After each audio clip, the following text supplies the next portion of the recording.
네, 우리 하나님을 경외하는 마음으로 자리에서 일어서셔서 말씀 보시겠습니다. 오늘은 에베소서 13강이고요. 오늘 말씀은 본문 말씀은 에베소서 1장 7절에서 10절입니다.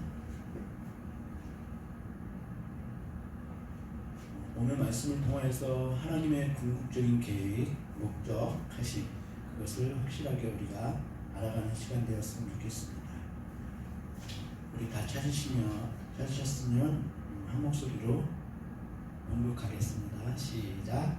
우리는 그리스도 안에서 그의 은혜의 풍성함을 따라 그의 피로 말미암아 속량 곧 죄사함을 받았느니라.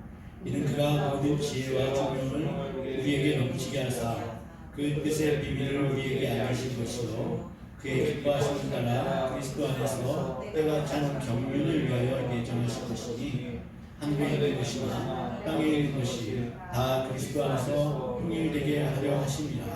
아멘. 시겠습니다. 설교 시작하기 전에 질문 한 가지를 좀 드리겠습니다.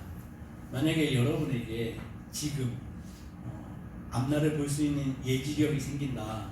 그럼 제일 먼저 하고 싶은 일이, 하실 일이 무엇일까요? 생각해 보십시오. 만약에 내가 내일을 알 수 있어요. 네, 무엇을 하고 싶으십니까? 저는 이 질문을 하면서 번뜩 떠오른 생각이 로또 사야지, 로또. 미국의 슈퍼복권을 살 수 있으면 더 그렇겠죠. 몇 조씩이나 되니까. 네. 성경은 말씀드렸다시피 우리가 장래의 일을 아는 것에 대해서 그렇게 썩 달가워하지 않는 그런 시선입니다. 그렇죠? 그러다 보니까 우리는 언제 무슨 일이 일어나는지를 굉장히 궁금해하기도 하고, 그래서 누구한테 가요? 네, 점 보는 사람들한테 많이 가게 되죠. 그 산업이 어마어마하다고 그래요. 네. 그러나 우리가 이 세상에서 앞으로 어떤 일이 일어날지는 잘 모르고 그러한 상황에 있지만 궁극적인 하나는 알고 있어요. 그죠? 그게 뭐냐니까 예수 그리스도가 이 땅에 다시 오신다. 그 사실입니다. 이 궁극적인 이것만 우리가 알면 될 것 같아요. 뭐냐니까요, 언젠간 땅과 하늘이 뒤집어진다. 그죠? 예수 그리스도께서 재림하신다는 것입니다. 오늘 본문의 10절의 말씀은 바로 그것을 말하고 있습니다. 하늘에 있는 것이나 땅에 있는 것이 다 그리스도 안에서 통일되게 하려 하시니라. 네, 이 말씀은요, 사도 바울이 자기가 본 것, 이 깨달은 것을 우리들에게 확실하게 심어주고 싶어하는 그러한 말씀 중에서 가장 위대한 말씀이다라고 보여지는 대목입니다. 하늘에 있는 것이나 땅에 있는 것이 다 그리스도 안에서 통일되게 하려 하심이라. 하나님의 위대하시고 장엄하신 그 계획을 우리에게 알리는 것입니다. 실로 이 말씀은요, 성경 전체를 꿰뚫고 있는 정확한 하나님의 뜻입니다. 오늘 10절의 말씀, 하늘에 있는 것이나 땅에 있는 것이 다 그리스도 안에서 통일되게 하려 하시려는 하나님의 뜻과 계획은 에베소서에 국한된 그런 진술뿐만이 아니라 이 성경 전체를 가로지르는 하나님의 계획인 것입니다. 그러므로 우리가 예수 그리스도의 피로 속량을 받았고 우리에게 지혜와 총명을 넘치게 하사 우리에게 하나님의 뜻을 계시하여 주셨고, 이것을 우리에게 알리신 최종적인 하나님의 목적은 그리스도 안에서, 내가 내 아들 안에서 모든 것을 통일되게 하시려는 의지를 가지고 계시고, 그것이 지금 현재 현실에서 실현 중에 있다, 이러한 말씀을 하고 있는 것입니다. 왜 이것이 복음 중에 복음으로서의 의미가 있는 것이냐면, 모든 피조물이 신음하던 것에서 해방되는 전 우주적인 사건으로 이것이 성경에 나타나고 있기 때문입니다. 이 사건은 사람에게만 미치는 것이 아니라 모든 피조물에게 미치는 하나님의 계획이기 때문에 하나님의 계획 그 자체가 우리 개인의 구원보다도 훨씬 큰 범주에 속하다. 이러한 말씀이 의미가 있는 것입니다. 로마서 8장 18절에서 22절은 이렇게 피조물에 대해서 설명을 하고 있습니다. 생각하건대 현재의 고난은 장차 우리에게 나타날 영광과 비교할 수 없도다. 피조물이 고대하는 바는 하나님의 아들들이 나타나는 것이니 피조물이 허무한 데 굴복하는 것은 자기 뜻이 아니요 오직 굴복하게 하시는 이로 말미암음이라. 그 바라는 것은 피조물도 썩어짐의 종노릇한 데서 해방되어 피조물들도 현재는 썩어짐의 종노릇을 하고 있다는 얘기입니다. 하나님의 자녀들의 영광의 자유에 이르는 것입니다. 피조물이 다 이제까지 함께 탄식하며 함께 고통을 겪고 있는 것을 우리가 아닙니다.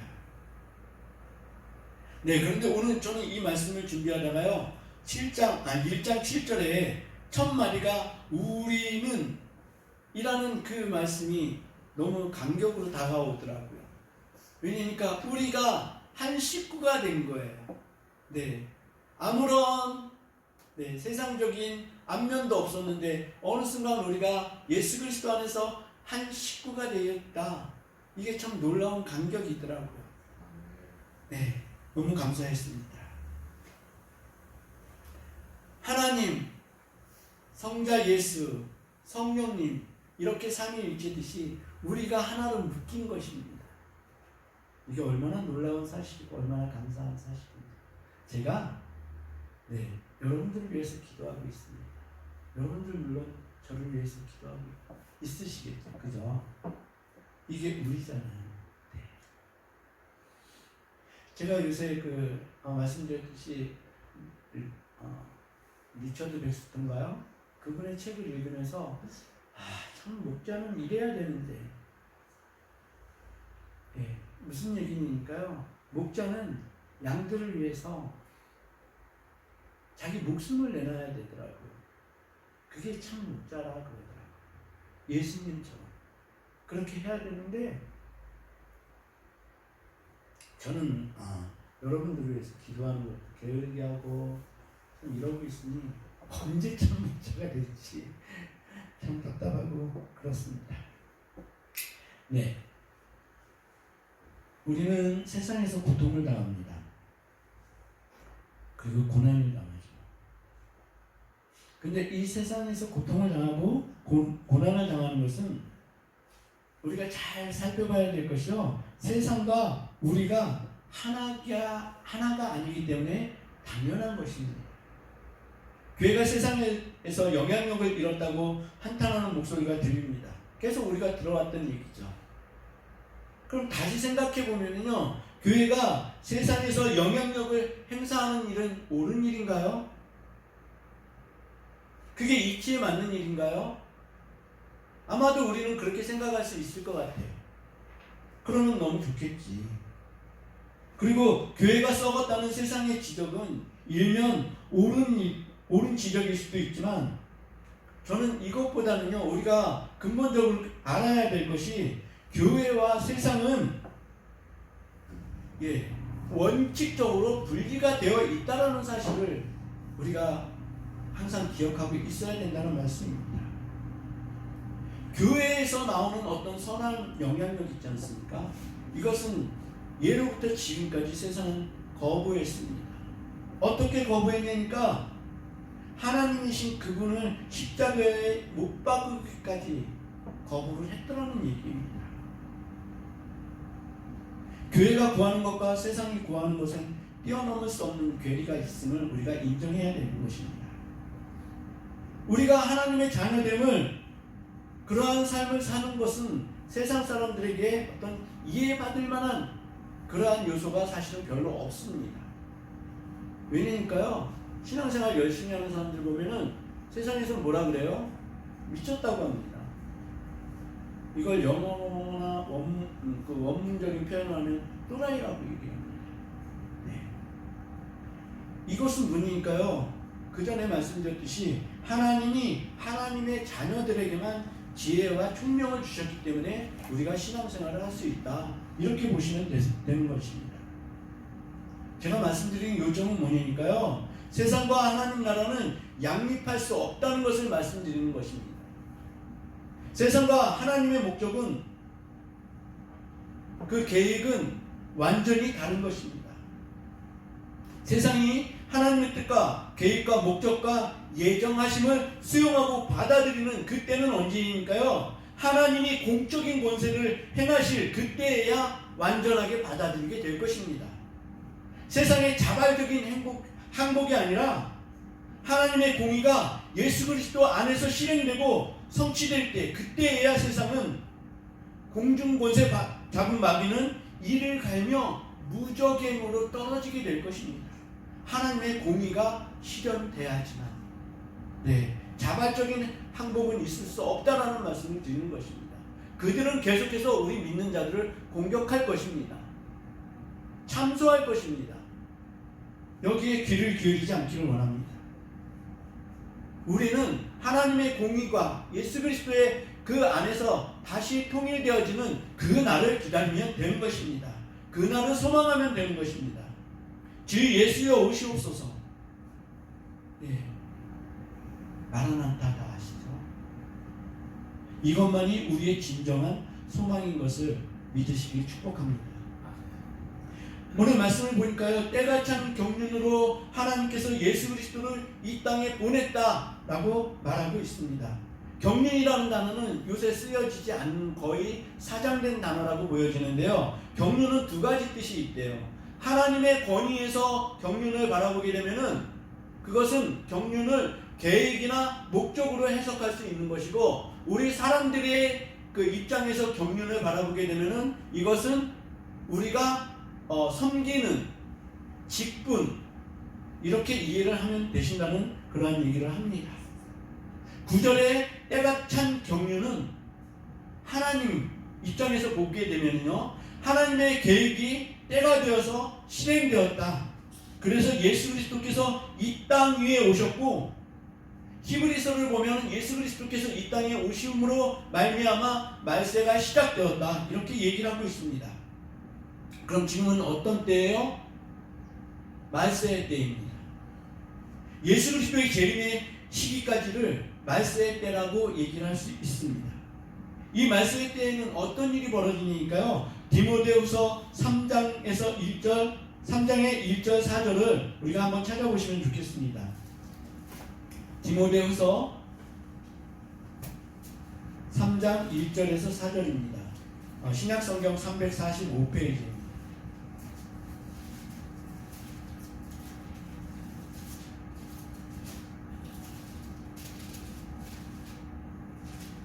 네, 1절에서 4절 우리가 함께 읽겠습니다. 시작. 너는 이것을 알라.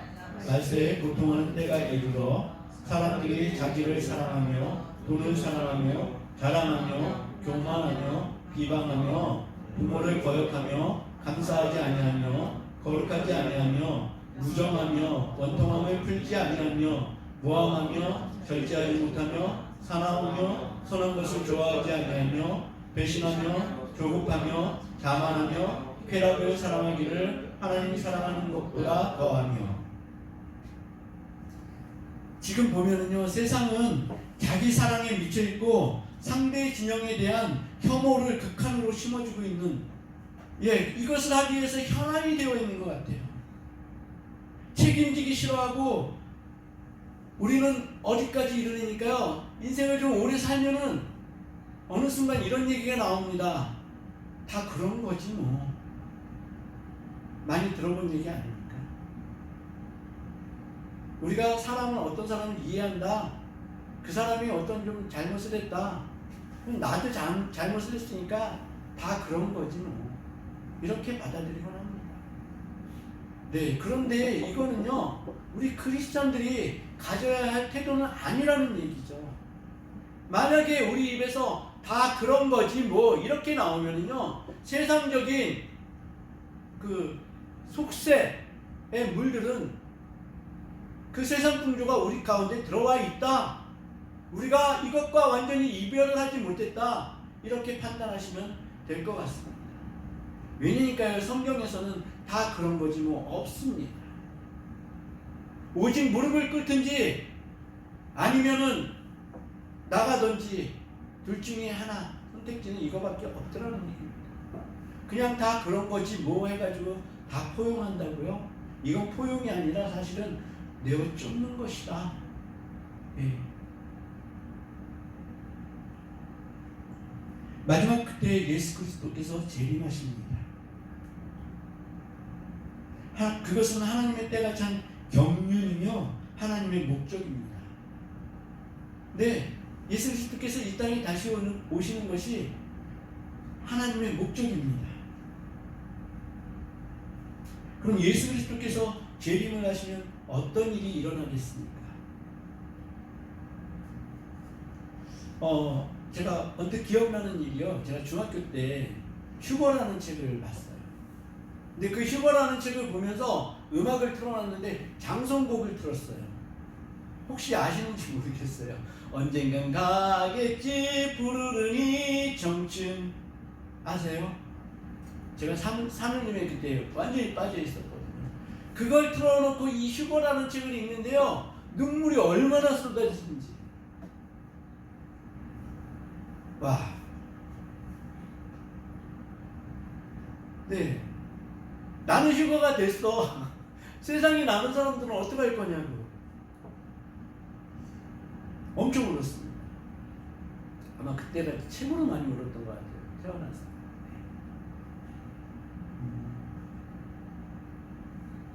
마지막 그때 예수 그리스도께서 재림하십니다. 그것은 하나님의 때가 참 경륜이면서 하나님의 목적이다. 네. 예수 그리스도께서 재림을 하시면 어떤 일이 일어나니까요, 태초의 조화로움이 다시 회복된다라고 얘기를 합니다. 하나님이 목적하시는 궁극적인 일은요, 하나님이 창조하셨던 태초의 조화로움을 다시 온전케 함에 있습니다. 하늘에 있는 것이나 땅에 있는 것, 모든 것이 그리스도 안에서 화목하게 다시 하나가 되는, 그것이 이루어진다는 얘기입니다. 우리 이 찬양 알 거예요. 이사야 선지자가 영안이 열려서 하늘을 봤습니다. 그래서 이 찬양이 나왔습니다.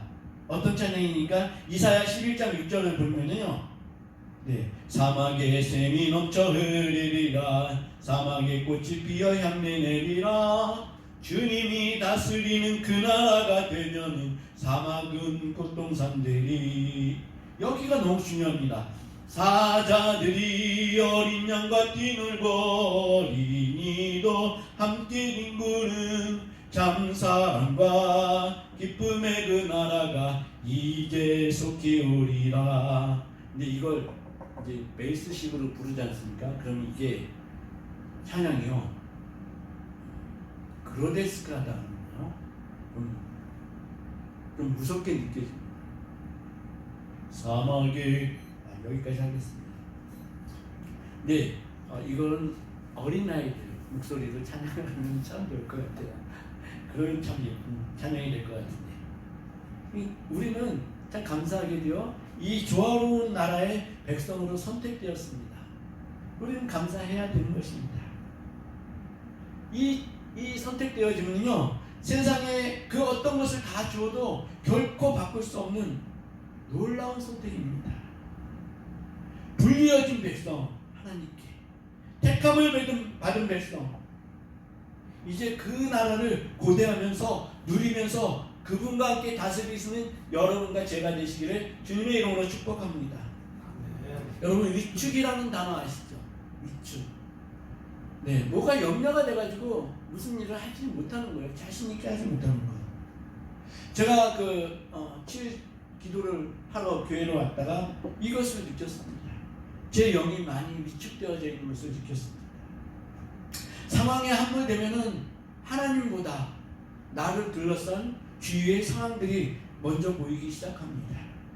그리고 하나님과 멀리 떨어진 것 같은, 그래서 마치 나는 하나님께 버려진 영적인 고아가 된 것 아닌가, 이런 생각이 들기 시작합니다. 그럼 내 영혼은 위축될 수밖에 없습니다. 그럴 때 제가 생각한 성경 구절이 오늘 제가 읽어드린 그 성경, 내 영혼아, 내가 어찌하여 낭만하고 어찌하여 내 안에서 두려워하는가? 너는 하나님을 바라라. 그가 나타나 도우심으로 말미암아 나는 영원히 하나님을 찬양하리라. 이 말씀을 붙들었습니다. 우리가 성경으로 돌아가야 되는 것입니다.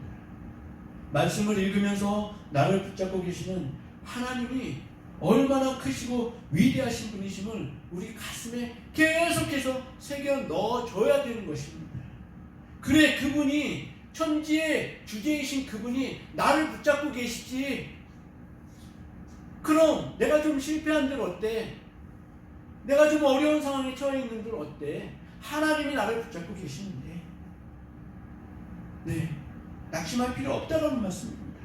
천지의 주인이신 하나님이 너를 사랑하셔. 그분이 지금 너와 함께 계셔. 라고 우리 심령 속에, 우리 가슴에 계속 새겨줘야 한다는 말씀입니다. 기도와 간구와 말씀을 통하여서 하나님과 친밀함을 회복해야 한다는 것입니다. 그래서 저는요, 기도하다가 이 염려하는 것이 얼마나 우리를 옥죄는지, 그것이 정말 말씀하셨잖아요. 염려하지 말라. 2024년 치유 기도회를 한다고 하였지만 제 안에는 염려가 한가득했습니다. 이거 어떻게 해야 되는 거야?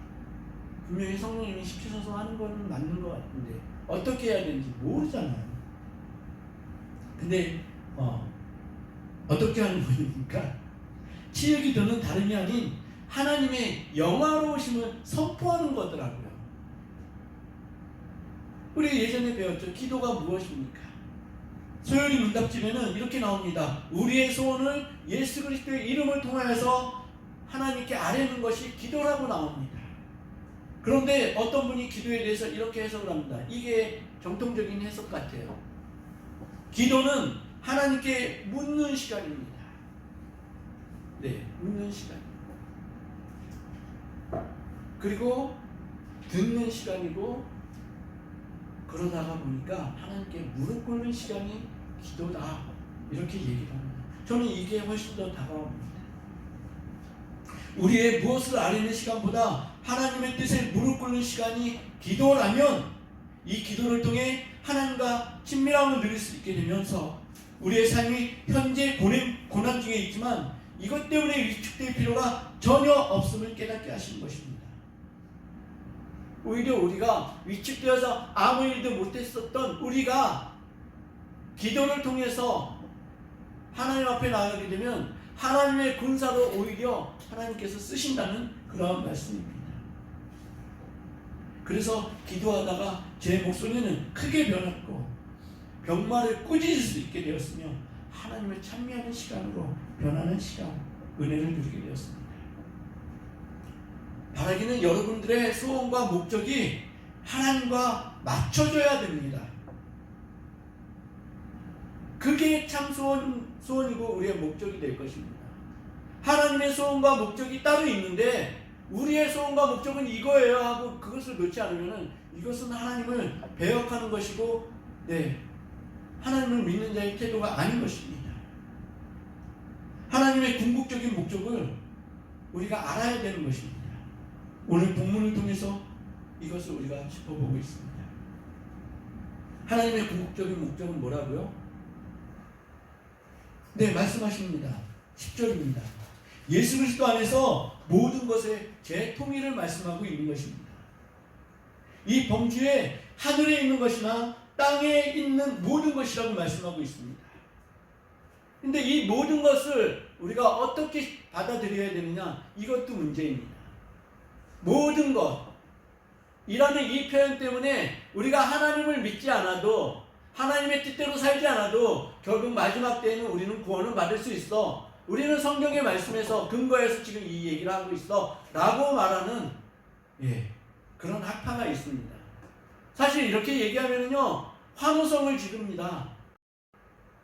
야, 우리가 얽매이지 않아도, 그 말씀에 얽매이지 않아도 천국 갈 수 있는 이 길이 있구나. 하나님은 선하신 분이기 때문에 우리를 다 구원하시기로 작정을 하셨구나. 천만의 말씀입니다. 이것은 완전한 왜곡입니다. 예수님의 말씀을 크게 어긋나게 한, 성경 보시게 되면 그거 완전히 거짓이라는 게 드러나죠. 예수님을 믿는다고 하는 그 사람들도요. 네, 그 마지막 순간에 우리가 언제 예수님한테 선을 행하지 않고 예수님 말씀을 어겼습니까? 라고 얘기하잖아요. 왜 웃어요, 김기순? 김기순 사모님 저만 보면 너무 좋대요. 감사하죠. 이렇게 사랑받는 남편이 있을까요? 네, 감사합니다. 네, 근데 지금도 계속 웃고